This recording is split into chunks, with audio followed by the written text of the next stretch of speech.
Hi friends, ഇന്ന് ഞാൻ explain ചെയ്യാൻ പോകുന്നത് 2023 പുറത്തിറങ്ങിയ മംഗളവാരം എന്ന മൂവിയാണ്. ഇതൊരു പക്ക ഹൊറർ ത്രില്ലർ മൂവിയാണ്. നിങ്ങൾക്ക് ഹൊറർ മൂവീസ് ഒക്കെ ഇഷ്ടമാണെങ്കിൽ തീർച്ചയായിട്ടും ഈ വീഡിയോ കാണാൻ ശ്രമിക്കുക. പിന്നെ വീഡിയോ കാണുന്ന നിങ്ങൾ എല്ലാവരും ഞങ്ങളുടെ ചാനൽ ഒന്ന് സബ്സ്ക്രൈബ് ചെയ്ത് ഞങ്ങളെ സപ്പോർട്ട് ചെയ്യുക. അപ്പോൾ ഇനി ലാഗ് അടിപ്പിക്കുന്നില്ല, നേരെ സ്റ്റോറി നോക്കാം.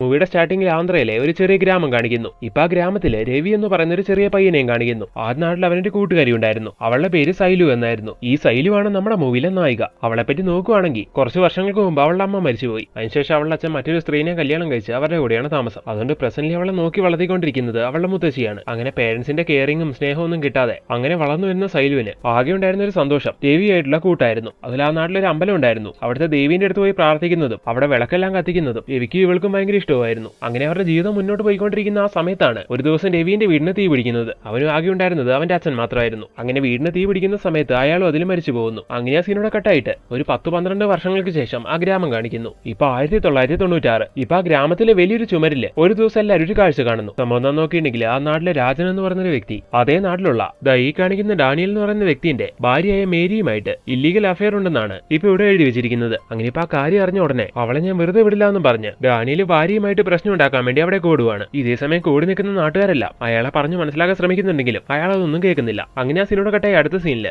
ആ ഗ്രാമത്തിൽ തന്നെയുള്ള ഒരു വലിയ വാഴത്തോട്ടം കാണിക്കുന്നു. അതിന് നടുവിലായിട്ട് ഒരു കിണറുണ്ട്. ആ കിണറ്റിന്റെ കരയില് തൊട്ടുമുമ്പത്തെ സീനിൽ നമ്മൾ പറഞ്ഞ ഇല്ലീഗൽ അഫയർ ഉണ്ടായിരുന്ന രാജൻ എന്ന് പറയുന്ന വ്യക്തിയും ഡാനിയലിന്റെ ഭാര്യ മേരിയും മരിച്ചു കിടക്കുന്നു. അങ്ങനെ ഈ കാര്യം അറിയുന്ന നാട്ടുകാർ ആദ്യം വിചാരിക്കുന്നത് ആ ചുമരിൽ എഴുതി വെച്ചിരിക്കുന്ന കാര്യങ്ങളെല്ലാം കണ്ട് ദേഷ്യം കൊണ്ടുപോയ ഡാനിയലാണ് ഇവരെ കൊന്നത് എന്ന്. എന്നാൽ ഡാനിയൽ ഒന്നും ചെയ്തിട്ടില്ല എന്നാണ് അയാൾ പറയുന്നത്. അതായത് കാര്യം അറിഞ്ഞ ദേഷ്യം പിടിച്ച് അയാൾ ഇവിടേക്ക് വന്ന് നോക്കുമ്പോൾ ഈ ഒരു കാഴ്ചയാണ് കണ്ടത് എന്ന്. അങ്ങനെ ഇപ്പൊ ഈ ഒരു കേസിന്റെ ചുമതല അവിടുത്തെ പോലീസ് സ്റ്റേഷനിലെ SI ആയ മായയ്ക്ക് കിട്ടുന്നു. അങ്ങനെ ഇപ്പൊ മായ വന്ന് ഇൻവെസ്റ്റിഗേഷൻ എല്ലാം സ്റ്റാർട്ട് ചെയ്യുവാണ്. ഇവരുടെ ഈ മരണം എങ്ങനെ നടന്നു എന്ന് അറിയാത്തതുകൊണ്ട് ബോഡി പോസ്റ്റ്മോർട്ടത്തിന് അയക്കണമെന്ന് ഈ സമയത്ത് മായ പറയുന്നു. എന്നാൽ ഈ നാടിന്റെ സെമീന്ദാർ പറയുന്നതാണ് അവിടുത്തെ അവസാന വാക്ക്. അതുകൊണ്ട് എന്താണെങ്കിലും സെമീന്ദാർ വന്നിട്ട് ഒരു തീരുമാനം എടുക്കാമെന്ന് ഈ സമയത്ത് നാട്ടുകാർ പറയുന്നു. അങ്ങനെ അവർ സെമീന്ദാറെ കാര്യം അറിയിക്കുകയും ചെയ്യുകയാണ്. അങ്ങനെ ആ സീനോട് കട്ടായ അടുത്ത സീനില് ആ സെമീന്ദാറിന്റെ വീട് കാണിക്കുന്നു.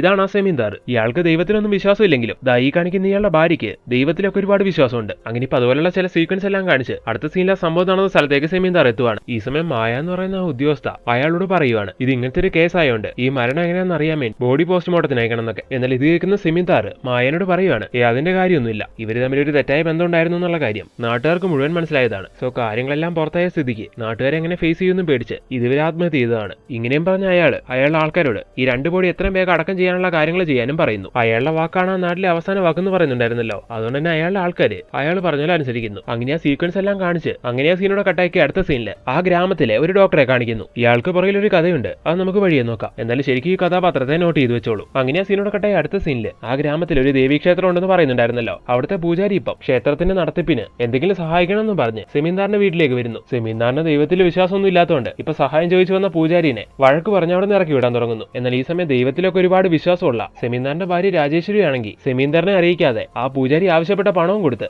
ഇനി അമ്പലത്തിന് എന്ത് കാര്യമുണ്ടെങ്കിലും അദ്ദേഹത്തിനോട് ചോദിക്കാതെ എന്നോട് ചോദിച്ചാൽ മതി, വേണ്ട കാര്യങ്ങൾ ഞാൻ ചെയ്തു തരാന്നൊക്കെ പറഞ്ഞ് അയാളെ സന്തോഷിപ്പിച്ച് പറഞ്ഞയക്കുന്നു. അങ്ങനെ ആ സീനോടെ കട്ടാവുന്നു. കുറച്ച് ദിവസം കൂടി കഴിഞ്ഞു പോകുന്നു. ഇപ്പൊ അന്ന് കണ്ട പോലെ ആ ഗ്രാമത്തിലെ മറ്റൊരു ചുമരില് വേറൊരു പുരുഷനും സ്ത്രീയും തെറ്റായ ബന്ധമുണ്ടെന്നുള്ള രീതിയിൽ അങ്ങനെ എഴുതി വെച്ചിരിക്കുന്നു. അതായത് അന്ന് ആ മേരിന്റെയും രാജന്റെയും കാര്യം എഴുതി വെച്ചിരിക്കുന്നു അതേപോലെ തന്നെ. അങ്ങനെ ഇപ്പൊ ഇത് കാണുന്ന നാട്ടുകാരാകെ ഷോക്കാവുന്നു. അന്ന് ആ മേരിക്കും രാജനും നടന്ന പോലെ ഇവർക്ക് നടക്കുമെന്ന് പേടിച്ച് നാട്ടുകാരെല്ലാം അവരെ അന്വേഷിക്കാൻ തുടങ്ങുന്നു. ആ സമയത്ത് അവരൊരു ഞെട്ടിക്കുന്ന കാഴ്ച കാണുവാണ്. അവിടെയുള്ള ഒരു മരക്കൊമ്പില് ആ പുരുഷനും സ്ത്രീയും തൂങ്ങി മരിച്ചു നിൽക്കുന്നത്. അങ്ങനെ ഇപ്പൊ കാര്യം അറിഞ്ഞ് കുറച്ച് സമയം കഴിയുമ്പോഴേക്കും അവിടേക്ക് പോലീസ് എത്തുന്നു. ഈ സമയത്ത് മായ അവിടെ കൂടി നിൽക്കുന്ന നാട്ടുകാരോട് പറയുവാണ് അന്ന് ഇതേപോലെ ഒരു കേസ് ഉണ്ടായപ്പോൾ ഇതിന് പുറകിൽ എന്തൊരു മർമ്മമുണ്ട്, അതിന്റെ ബോഡി പോസ്റ്റ്മോർട്ടത്തിന് അയക്കണമെന്ന് ഞാൻ നിങ്ങളോട് പറഞ്ഞതല്ലേ. അപ്പൊ നിങ്ങൾക്ക് നിങ്ങളുടെ സെമീന്ദാറിനൊന്നും അത് പറ്റില്ലായിരുന്നല്ലോ. ഇപ്പൊ കണ്ടില്ലേ അതേ കാര്യം റിപ്പീറ്റ് ചെയ്യുന്നത്. ഇനി ഇതിന് തടയിട്ടില്ലെങ്കിൽ, അതായത് ഇതിന് പുറകിലുള്ള മർമ്മം കണ്ടെത്തിയില്ലെങ്കിൽ ഇനി ഇതുപോലുള്ള കേസുകൾ ഉണ്ടാവും. അങ്ങനെ മായ ഈ കാര്യങ്ങളെല്ലാം പറയുന്ന സമയത്ത് അവർക്കൊന്നും പറയാൻ കഴിയുന്നില്ല. അങ്ങനെ സെമീന്ദാറിനെ വിളിച്ചു വരുത്തി നാട്ടുകാർ ഈ കാര്യങ്ങൾ അയാളെ അറിയിക്കുകയാണ്. അങ്ങനെ അയാളുടെ പെർമിഷനോടെ മായ ഇപ്പൊ മരിച്ച 2 പേരുടെയും ബോഡി പോസ്റ്റ്മോർട്ടത്തിന് കൊണ്ടുപോവാണ്. ഇതേ സമയം തന്നെ അവിടുത്തെ നാട്ടുകാരെല്ലാം കൂടെ കൂടിയിട്ട് ഒരു തീരുമാനം എടുക്കുന്നു. അതായത് അവിടെയുള്ള ചുമരില് ഈ കാര്യങ്ങൾ എഴുതി വെക്കുന്ന വ്യക്തി ആരാണെന്ന് കണ്ടുപിടിക്കണം. ആ കാര്യങ്ങൾ ചെയ്യുന്ന ആ വ്യക്തിക്ക് ഈ നടക്കുന്ന കേസുമായിട്ട് അല്ലെങ്കിൽ ഇപ്പൊ നടന്നിരിക്കുന്ന മരണമായിട്ട് തീർച്ചയായിട്ടും എന്തെങ്കിലും ബന്ധം കാണും. അങ്ങനെ നാട്ടുകാരെല്ലാം ഒത്തുകൂടി അവരുടേതായ രീതിയിൽ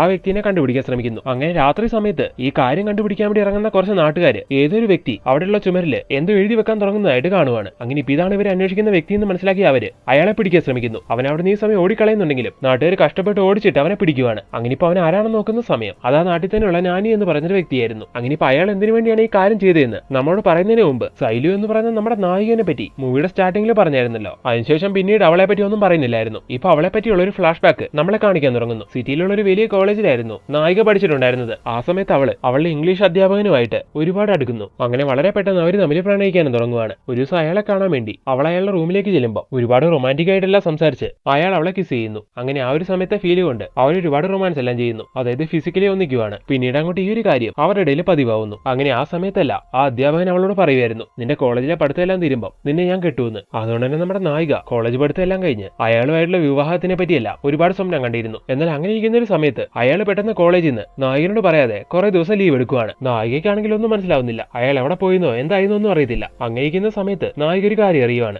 ഏതോ ഒരു പെണ്ണുമായിട്ട് ആ അധ്യാപകന്റെ കല്യാണം കഴിഞ്ഞുവെന്ന്. അങ്ങനെ ഈ ഒരു കാര്യം അറിയുന്ന അവള് വല്ലാതെ തകർന്നു പോകുന്നു. അപ്പൊ അയാൾ ഇത്ര നാളും പറഞ്ഞു നടന്ന പോലെ അയാൾക്ക് തന്നോടുണ്ടായിരുന്നത് സിൻസിയർ ആയിട്ടുള്ള പ്രണയമൊന്നും ആയിരുന്നില്ല, വെറും ലസ്റ്റ് മാത്രമായിരുന്നു എന്ന് അവള് മനസ്സിലാക്കുന്നു. അങ്ങനെ അവള് ഡയറക്റ്റ് ആയിട്ട് ആ കാര്യം അയാളോട് വന്ന് ചോദിക്കുമ്പോഴും അയാൾ ആ ഒരു രീതിക്ക് തന്നെ മറുപടി കൊടുക്കുന്നു. അങ്ങനെ നമ്മുടെ നായിക പൊട്ടി കരയുവാണ്. അങ്ങനെ പിന്നീട് അങ്ങോട്ട് നമ്മുടെ നായിക അയാളെ ഒരുപാട് മിസ് ചെയ്യാൻ തുടങ്ങുന്നു. ഇപ്പൊ മനസ്സുകൊണ്ട് നായിക ഒരുപാട് വിഷമിക്കുന്നുണ്ടെങ്കിലും അവളുടെ ഉള്ളില് അയാളുമായിട്ട് ഒരുമിച്ചിരുന്ന നിമിഷങ്ങളൊക്കെയാണ്. അങ്ങനെ മനസ്സുകൊണ്ട് നായിക ഒരുപാട് ബുദ്ധിമുട്ടുന്ന ആ സമയത്താണ് അവളെ അത്ര നാൾ നോക്കി വളർത്തി അവളുടെ മുത്തശ്ശി മരിച്ചു പോകുന്നത്. അങ്ങനെ അതും കൂടി ആവുമ്പോൾ നായിക വീണ്ടും ഒറ്റപ്പെടുന്നു. അങ്ങനെ അവിടെ നിന്ന് കുറച്ച് നാൾ കഴിഞ്ഞു പോവാണ്. അങ്ങനെ ഇരിക്കുന്ന ഒരു സമയം നായിക ഒരുപാട് സാഡായി. അതായത് അവളുടെ പഴയ ജീവിതത്തിനെ പറ്റിയെല്ലാം ആലോചിച്ചുകൊണ്ട് ഒരു സ്ഥലത്ത് അങ്ങനെ ഇരിക്കുവാണ്. ഈ സമയം അവളെ കുറച്ച് ഇൻട്രസ്റ്റ് ഉള്ള അവളുടെ ഒരു കൊളീഗ് അവളങ്ങനെ ഒറ്റയ്ക്ക് ഇരിക്കുന്ന കണ്ടിട്ട് അവളുടെ അടുത്തേക്ക് വന്ന് എന്തൊക്കെയോ കാര്യങ്ങൾ അവളോട് സംസാരിക്കുകയാണ്. ഈ സമയത്ത് അവൾക്ക് ഇയാളെ അവളുടെ ആ അധ്യാപകനെ പോലെ തോന്നാൻ തുടങ്ങുന്നു. അങ്ങനെ അയാളുടെ ആ ഓർമ്മകളിൽ ഈ കൊളീഗുമായിട്ട് അവളോട് വെച്ച് റൊമാൻസ് ചെയ്യുന്നു. അങ്ങനെ ഈ ഒരു കാര്യം കൊണ്ട് മാത്രം തീരുന്നില്ല, ഇതേപോലെ ആ അധ്യാപകന്റെ ഓർമ്മകളിൽ അവൾ പലരുമായിട്ട് ഇതേ കാര്യം റിപ്പീറ്റ് ചെയ്യുന്നു. അങ്ങനെ അവരോട് റൊമാൻസ് ചെയ്യുന്ന സമയത്തല്ല ആ അധ്യാപകനുമായിട്ട് ചെയ്യുന്ന പോലെയാണ് അവൾക്ക് ഫീൽ ചെയ്യുന്നത്. അങ്ങനെ ഈ ഒരു കാര്യം അവളുടെ ജീവിതത്തില് ഒരു പതിവായി മാറുവാണ്. അങ്ങനെ അവളുടെ നാട്ടിലെ ഒട്ടുമിക്ക ആൾക്കാരുമായിട്ടും അവൾ അത്തരത്തിലുള്ള ഒരു ബന്ധമാവുന്നു. ഈ ഒരു കാര്യം കൊണ്ട് തന്നെ നാട്ടുകാർ അവളെ പറ്റി വളരെ മോശമായിട്ട് സംസാരിക്കാൻ തുടങ്ങുവാണ്. അങ്ങനെ ഇരിക്കുന്ന ഒരു സമയത്ത് ഇനി ആ പെണ്ണിനെ ഈ നാട്ടിൽ വെച്ചോണ്ടിരിക്കാൻ പാടില്ല,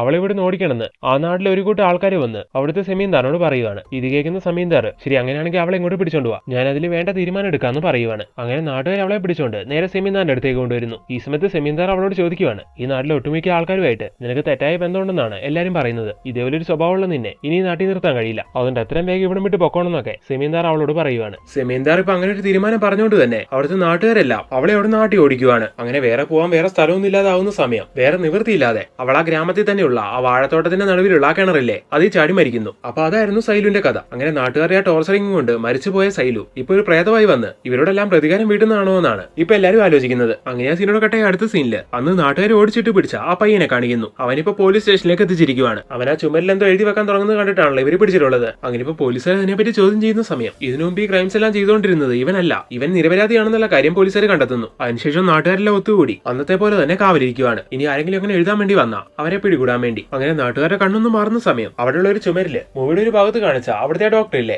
അയാളെന്തോ എഴുതി വെക്കാൻ വേണ്ടി വരുവാണ്. എന്നാൽ ഈ സമയം കറക്റ്റ് ആയിട്ട് നമ്മുടെ എസ് ഐ എവിടേക്ക് വന്ന് അയാളെ പിടികൂടുന്നു. താനാള് കൊള്ളാലോ, നാട്ടുകാരുടെ മുമ്പില് നല്ല മാനിനെ പോലെ നടന്നിട്ട് ഇതാണല്ലേ തന്റെ പരിപാടി. ഇങ്ങനെ എസ് ഐ ചോദിക്കുന്ന സമയം അവരെ ആക്രമിച്ച് അവരെയും പിടിച്ചുകൊണ്ട് ഡോക്ടർ അവിടുന്ന് കടന്നു കളയുന്നു. അടുത്ത സീനിൽ കാണിക്കുന്നത് ഡോക്ടർ എസ് ഐനെ എവിടേക്ക് എത്തിച്ചിട്ട് അവിടെ ആ സ്ഥലത്ത് അവളെ കെട്ടിവെച്ചിട്ട് താൻ എന്തിനു വേണ്ടിയാണ് ഈ കാര്യങ്ങളെല്ലാം ചെയ്യുന്നതെന്നുള്ള ഫ്ലാഷ് ബാക്ക് അവളോട് പറയാൻ തുടങ്ങുവാണ്. ഇതേ സമയം തന്നെ ഒരു ഘട്ടത്തിൽ ദേഷ്യം വന്ന് എസ് ഐ ഡോക്ടറോട് ചോദിക്കുവാണ്, സ്വഭാവദൂഷിയുള്ള സൈലു എന്ന് പറയുന്ന പെണ്ണിന് വേണ്ടി എങ്ങനെയാണോ നിങ്ങൾ ഈ കാര്യങ്ങളെല്ലാം ചെയ്യുന്നത്? ഇത് കേൾക്കുന്ന ഡോക്ടർ പറയാണ്, നിങ്ങൾ വിചാരിക്കുന്ന പോലെ സൈലു അങ്ങനത്തെ ഒരു പെൺകുട്ടിയല്ലായിരുന്നു. ശരിക്കും അവളെ പറ്റി നിങ്ങൾ മനസ്സിലാക്കണം. ഞാനത് കറക്റ്റ് ആയിട്ട് നിങ്ങൾക്ക് പറഞ്ഞു തരാം. അന്ന് സൈലുവിനെ അവളുടെ കാമുകൻ, അതായത് അവളെ പഠിപ്പിച്ചുകൊണ്ടിരുന്ന അധ്യാപകം വിട്ടിട്ട് പോയതിനു ശേഷം അവൾക്കാണെങ്കിൽ അയാളുടെ ഓർമ്മകളിൽ മറ്റു പല പുരുഷന്മാരുമായിട്ട് അടുക്കാനും ഒരുമിച്ചിരിക്കാനൊക്കെ തോന്നുന്നു എന്ന് പറയുന്നുണ്ടായിരുന്നല്ലോ. ആ ഒരു കാരണം എന്താന്ന് നോക്കിയിട്ടുണ്ടെങ്കിൽ അവൾക്ക് വന്ന ഒരു ഡിസോർഡർ ആയിരുന്നു. അതായത് തനിക്ക് സംഭവിച്ച കാര്യങ്ങൾ കൊണ്ട് തന്നെ അവൾക്കാണെങ്കിൽ മെന്റലി ഒരുപാട് ബാധിക്കപ്പെട്ടു. അവൾ പോലും അറിയാതെ അവളൊരു രോഗിയായി മാറി. അതുപോലുള്ള സുന്ദരമായ നിമിഷങ്ങൾ ആഗ്രഹിക്കുന്ന ഒരു മനോരോഗി. അതായത് ഒരു മനുഷ്യന് അതുപോലത്തെ ഫീലിംഗ്സ് എങ്ങനെയാണോ ഉണ്ടാവുന്നത് അതിന്റെ 10 മടങ്ങായിരിക്കും അവൾക്കുണ്ടാവുക. ആ ഒരു അവസ്ഥ ശരിക്കും അങ്ങനെയുള്ള ആൾക്കാർ തെറ്റ് ചെയ്യുന്ന സമയത്ത്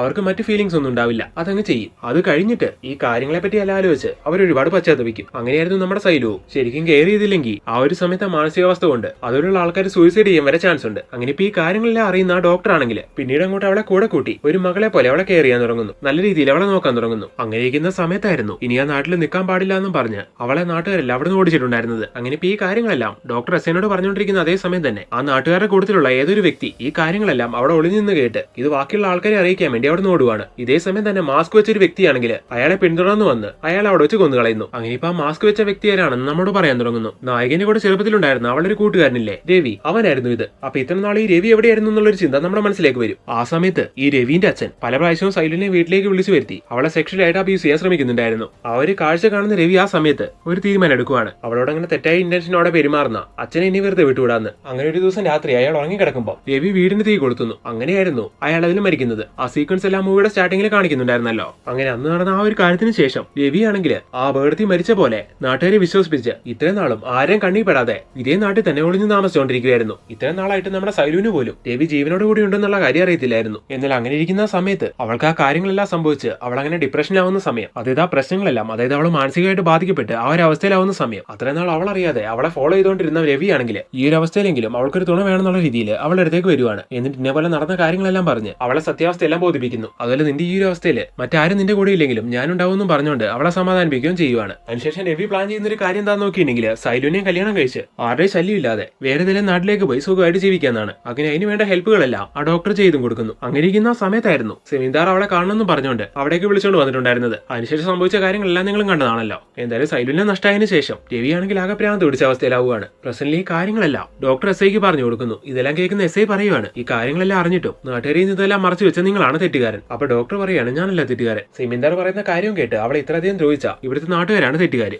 അങ്ങനെ അതിനുള്ള ദേഷ്യം തീർക്കാൻ വേണ്ടി അവരിൽ ചില ആൾക്കാരെ തീർത്തു കളഞ്ഞത്, ആ ചുമരിൽ അവരെ പറ്റി തെറ്റായ രീതിയിൽ എഴുതി വെച്ച് അവരെ അങ്ങനെ തീർത്തു കളഞ്ഞത് അവളെ കല്യാണം കഴിക്കേണ്ടുന്ന രവിയാണ്. ഇത് കേൾക്കുന്ന എസ് ഐ നാട്ടുകാർ മുഴുവൻ അവളെ ദ്രോഹിച്ചിട്ടും അയാൾ എന്തിനാ സ്പെഷ്യലായിട്ട് ഒരു 6 പേരെ മാത്രം സെലക്ട് ചെയ്ത് അവരെ കൊന്നു കളഞ്ഞു ചോദിക്കുന്നു. ഇത് കേൾക്കുന്ന ഡോക്ടർ പറയാണ്, ഈ സമയത്ത് ഡോക്ടർ മറ്റൊരു കാര്യം പറയാൻ തുടങ്ങുന്നു. അന്ന് നാട്ടുകാർ വിരട്ടി ഓടിക്കുന്ന അവളാണെങ്കിൽ അവിടുന്ന് പോവാതെ ആ ഗ്രാമത്തിൽ തന്നെ ഒളിച്ചിരിക്കുമായിരുന്നു. അങ്ങനെ ഇരിക്കുന്ന ഒരു സമയത്ത് അവളൊരു കാഴ്ച കാണുവാണ്. അതായത് ആ ഗ്രാമത്തിൽ തന്നെയുള്ള ഒരു വ്യക്തിയുമായിട്ട് സെമീന്ദാറിന്റെ ഭാര്യ തെറ്റായ ബന്ധം കൂടുന്നത്. സൈലു ആ കാഴ്ച കണ്ട കാര്യം അവരും കാണുന്നുണ്ടായിരുന്നു. അതുകൊണ്ട് തന്നെ ഇനി അവളെ വെറുതെ വിട്ട അവൾ ഈ കാര്യങ്ങളെല്ലാം നാട്ടുകാരെ അറിയിക്കും. അത് വലിയ പ്രശ്നമാക്കുമെന്ന് മനസ്സിലാവുന്ന സെമീന്ദാറിന്റെ ഭാര്യ ഇപ്പൊ നാട്ടുകാർ ഇവളെ ഇവിടെ നിന്ന് ഓടിച്ചുകൊണ്ടിരിക്കുവല്ലേ. അങ്ങനെ ആ ഒരു കാര്യം പറഞ്ഞുകൊണ്ട് അവളെ കൊന്ന് ഇവിടുത്തെ പൊട്ടക്കണ്ടിലിടണം. നാട്ടുകാർ കാണുമ്പോൾ നടന്നുകൊണ്ടിരിക്കുന്ന കാര്യത്തിന്റെ പേരിൽ അവളെ സൂയിസൈഡ് ചെയ്താണെന്നേ തോന്നാവൂന്നൊക്കെ പറഞ്ഞു കൊടുക്കുന്നു. അങ്ങനെ അതിനുവേണ്ടി അവർ സെറ്റ് ചെയ്യുന്ന 6 പേരെയായിരുന്നു രവി കൊന്നിട്ടുണ്ടായിരുന്നത്. സോ ഇനി അവശേഷിക്കുന്നത് സെമീന്ദാറിന്റെ ആ ഭാര്യയാണ്. തീർച്ചയായിട്ടും രവി അവളെയും കൊല്ലുമെന്ന് ഈ സമയത്ത് ഡോക്ടർ എസ് ഐക്ക് പറഞ്ഞു കൊടുക്കുന്നു. അങ്ങനെ ഈ കാര്യം അറിഞ്ഞ എസ് ഐ ആണെങ്കിൽ വല്ലാതെ ഷോക്കാവുകയാണ്. രവി അവളെ എന്തെങ്കിലും ചെയ്യുന്നതിന് മുമ്പ് അവളെ സേവ് ചെയ്യണമെന്ന് വിചാരിച്ച് ഇതേ സമയം തന്നെ ഭാര്യന്റെ ഇല്ലീഗൽ ബന്ധമല്ല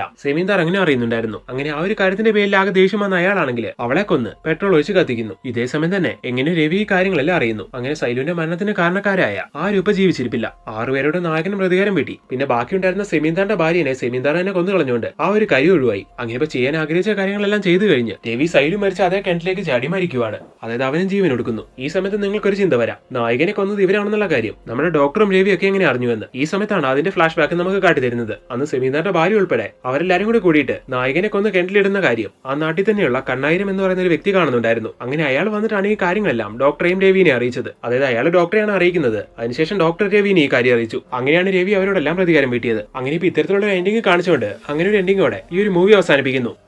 അപ്പൊ കൂട്ടുകാർ, എങ്ങനെയുണ്ടായിരുന്നു ഈ മൂവി? നിങ്ങൾക്ക് എല്ലാവർക്കും ഈ മൂവി ഇഷ്ടമായോ? നിങ്ങൾക്ക് ഈ മൂവി ഇഷ്ടമായിട്ടുണ്ടെങ്കിൽ തീർച്ചയായിട്ടും നിങ്ങളുടെ അഭിപ്രായം കമന്റിലൂടെ ഞങ്ങളെ അറിയിക്കുക. അതുപോലെ ഞങ്ങളെ സപ്പോർട്ട് ചെയ്ത് ഞങ്ങളുടെ കൂടെ നിൽക്കുക. അപ്പൊ പുതിയ വീഡിയോ ആയിട്ട് കാണും വരെ എല്ലാവർക്കും ടാറ്റ, ബൈ ബൈ.